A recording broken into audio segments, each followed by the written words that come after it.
Hey, I'm Stephanie, and it's time to make like a raccoon and swoon over my trash. It's an empties video.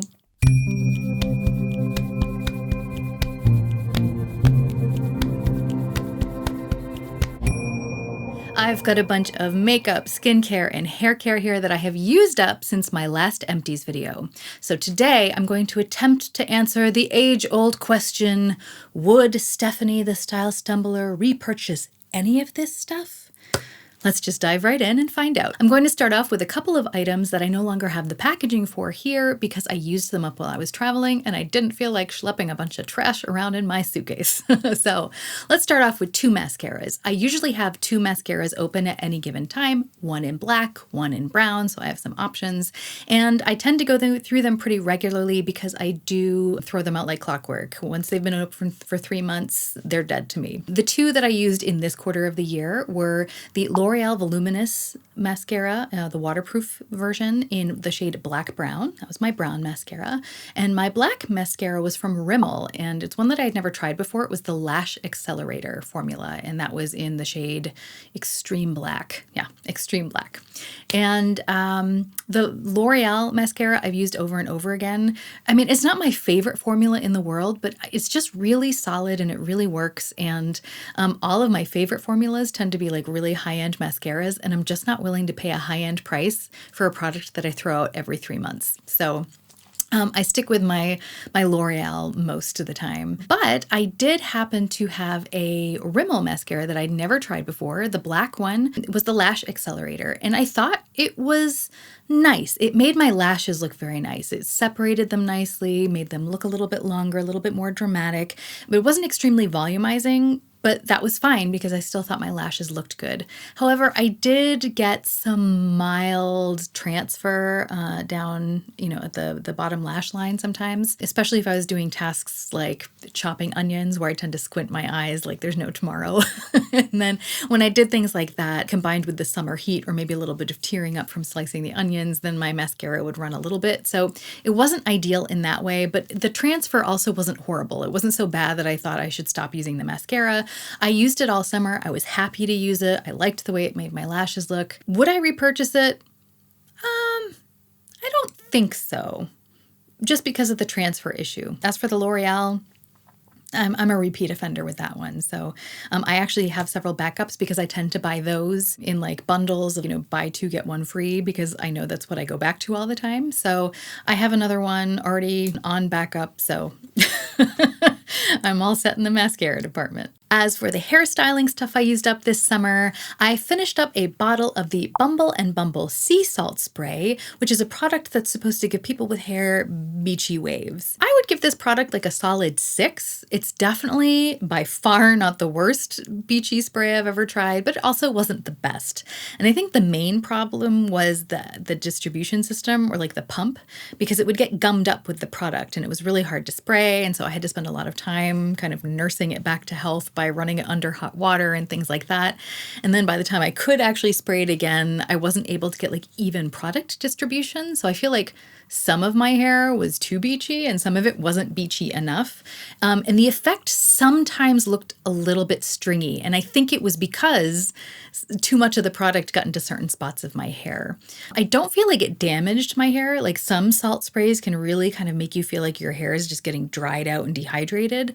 I don't feel like this did that, but I also don't feel like it did anything to contribute to the health of my hair either. So I'm not necessarily sure I'd like recommend it for people who have like, really difficult hair types.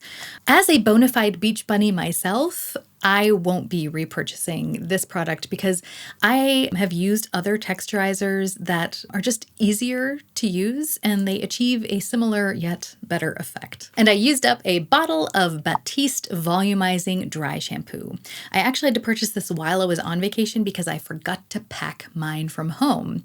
As far as dry shampoos go, this this one's really up there. It's not my absolute favorite of all time, but for the price point, which is kind of like the high end of drugstore, I thought it was really good. I do think it helps in the volume department, which for someone like me with ultra fine hair, that's like my dream. Like, what they say, the bigger the hair, the closer to God. I'm all for that. So I do feel like it was volumizing. I do feel like it added a little bit of grit to my hair, but I personally like that. So like I didn't mind like the mild grittiness, but it never felt like dirty or disgusting. Like it just worked really nicely and I was very happy with it.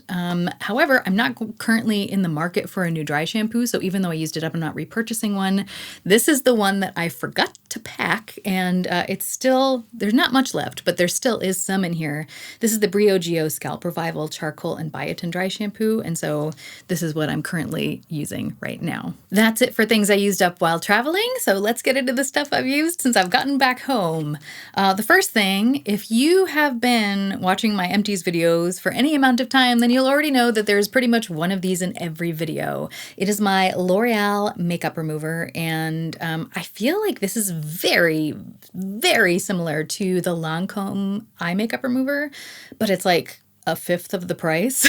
So I usually try to get this one whenever I can find it. It is difficult to find though. It's usually out of stock. So when I do find it, I usually buy a bunch of backups of it. So I have some backups luckily. So I've already moved on to open my next one of these. I was also able to use up some makeup this time around, including this Perricone MD No Lip Gloss lip gloss.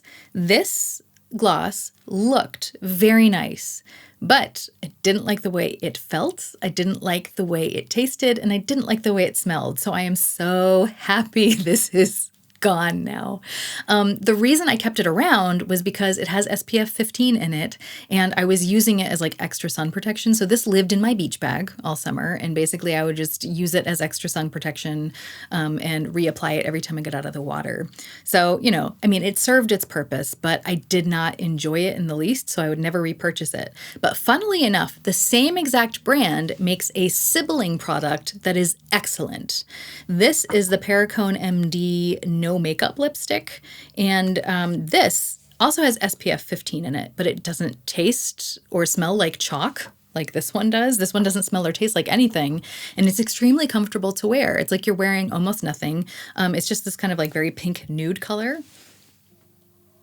And as you can see by the bullet, it's pretty well loved by me because this is my new favorite. So this lives in my beach bag, and I love the fact that the cap doesn't just click on, you also have to screw it shut so it can't open up in my beach bag. So this is perfect for me. So this is a yes, this is a no.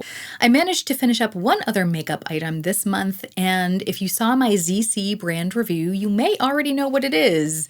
It is this ink eyeliner cartridge for the Fairy Dear Liquid Eyeliner, which looks like this. When you purchase one of these eyeliners, it comes with 2 ink cartridges so that you can refill it. And so I've used up the first one. The second and last one is in here now. And I'm not going to go into much detail with a review of this just because I went into a lot of detail in the brand review. But basically, I thought the color was nice. I thought the formula was nice. The brush gave me the control I need to get the application that I want. So all in all, very solid. Very good product. Would I want to repurchase it? Maybe. It's something that I would theoretically repurchase, but there's so many other brown eyeliners in the world that I really want to try. So although, maybe someday I will repurchase one of these and I would have nothing against doing so, even when this second cartridge is gone, I don't know that I would repurchase it right away because I want to try some other stuff. I also managed to finish up a sunscreen. This one is the fragrance-free Kula Mineral Body Sunscreen. Now, I know a lot of brands differentiate between like facial sunscreens and body sunscreens, but I think for the most part, that's like a marketing thing. I feel like if they could make more money, they would like market one for your left big toe and one sunscreen for like your right earlobe, because then you'd have to buy like 10 different sunscreens for your whole body. So I usually just buy the body sunscreen and then use it on my face. This one is a mineral sunscreen. It did leave a white cast on my face, so I wouldn't recommend it for people with darker complexions, but The white cast wasn't nearly as bad as some other sunscreens I've tried.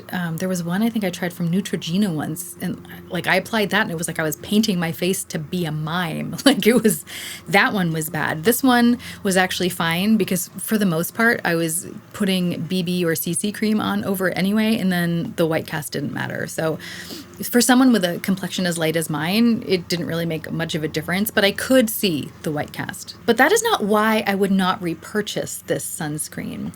If you happened to see my secondhand makeup haul video, in there I was kind of talking about like where I had been and what I had been up to all summer, and I will link it in the show notes and in the cards just in case you'd like to catch up. But one of the things I talked about in that video was the fact that my rosacea has kind of been acting up all year, and I was kind of wondering what it was that was triggering it. And I wasn't able to wear makeup or most of my skincare for the summer. And so I thought it would be a great opportunity to see if one of those things might have been triggering my rosacea. And the bad news was nothing seemed to have been triggering my rosacea because all the products that I left out, it didn't make a difference. There were only 2 products that I used continuously throughout the summer. And one was my DHC Q10 lotion. And one of them was this sunscreen. And when I stopped using this sunscreen, within 3 days, the rosacea on my forehead was gone. So I'm so sure that this is the culprit. So that's why I won't be repurchasing this again. And instead, I have gone back to using this. This was from my beach bag, so it's not new. This is what my dermatologist recommended to me when they diagnosed my rosacea, and it's from Dermalogica. It's the Ultra Calming, Ultra Sensitive Tinted Sunscreen, also a mineral sunscreen. My skin likes this, I can tell. But the question is, do I like it, cosmetically speaking? But that's a topic for another video. And I went through yet another travel size of this Best Jelly Cleanser from Drunk Elephant. Now, I have tried a lot of things from Drunk Elephant that I really liked, but I just do not like this cleanser. But that's because it's not made for me. I don't like foaming cleansers, and that's what this is, a foaming cleanser. So, it's just not the product for me. The reason they keep ending up in my empties is because people keep decluttering these to me, and I'm just trying to get through it all. So I think this was the last one. So now, hopefully I'll be on to bigger, better things, and I can finally say goodbye to this. I also used up this fresh kombucha cleansing treatment. And to use this, what I would do is I would take like one of my reusable cotton pads and I would kind of like, saturate it in this juice. And then I would wipe it all over my face after my double cleanse to make sure I'd gotten rid of all the makeup. And then I would leave it on as a toner because the directions officially state no rinsing required. So I did not rinse it off. Would I repurchase this? I don't think so. My double cleanse is really effective. So by the time I went over my face with the cotton pad saturated in this, there wasn't anything on the cotton pad. It was coming off completely clean. So I don't really think I need this, but it was fun. Like I felt all fancy swiping, what do they call it? Prebiotic inulin on my face after washing. But I didn't really notice a difference in my skin. And, maybe that was because I didn't always remember to use this. And maybe you have to use it religiously, like every time you wash your face to notice a difference. But I don't know, the only reason I had this was because it came in a gift set. And so I just thought I'd use it because I had it. But I have a feeling that once I recycle this bottle, I'm going to forget that it ever existed. The next thing I finished using was this hyaluronic acid serum from Timeless. I'm a big fan of hyaluronic acid as an ingredient, and I thought this was a very nice formula. It was very thin, very lightweight. I felt like it really soaked into my skin and then also played well with my other skincare and my cosmetics.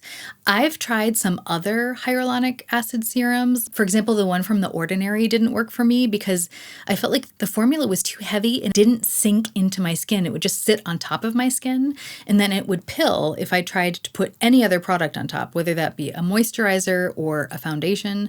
So I couldn't really use it unless I was only using it on its own. Now, I don't know if that's actually a good thing because I know that when you use a hyaluronic acid serum like this, you have to make sure you put something occlusive over it.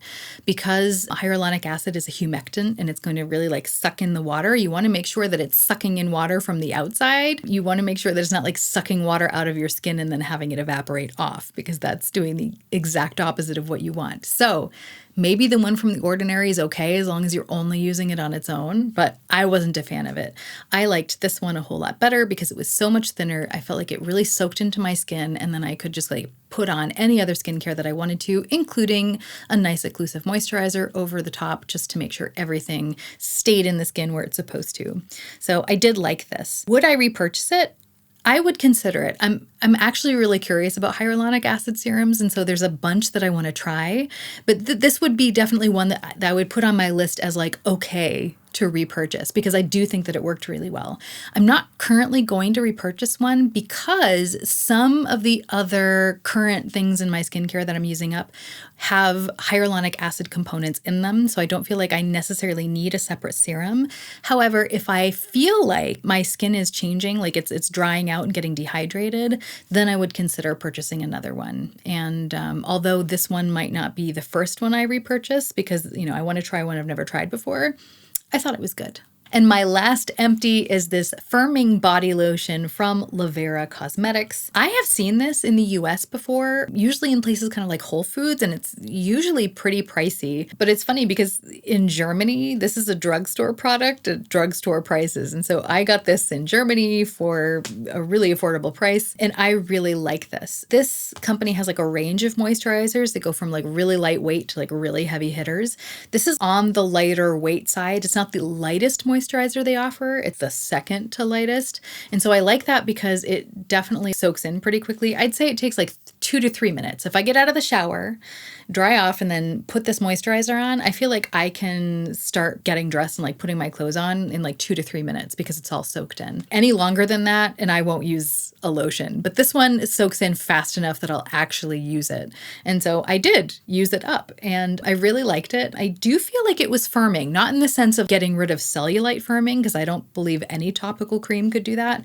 But it did feel like the skin really liked it. Like my skin enjoyed this product, and I felt like it just kind of like soaked it in and just felt happier and fitter. And I liked the way it smelled. It's kind of got a very faint vanilla citrus scent. It's just very unobtrusive, very pleasant. And so I just enjoyed the whole experience. I would consider repurchasing this again, definitely. But because I'm still trying to make my way through everything that people declutter to me, instead I have opened this. And this is from L'Occitane. It is their almond milk concentrate, and it's a body moisturizer. I'm not sure what I think about this. I either like it or I really, really hate it. So I don't know. I guess you're going to have to, we'll all find out in my next empties video what I think. If you'd like to hear my final thoughts about this quite curious almond milk concentrate or this Dermalogica Ultra Calming Sunscreen, then make sure that you're subscribed to my channel and press that notification button so that you will get notified when my videos go online. And of course, I always love to hear from you, whether that be in the form of a like or a comment. That, my friend, was my empties for now. Thanks so much for tuning in and listening to all my thoughts about my trash. I hope you have a wonderful week and that we can all remember that even stumbling can be a form of moving forward. So let's stumble in style.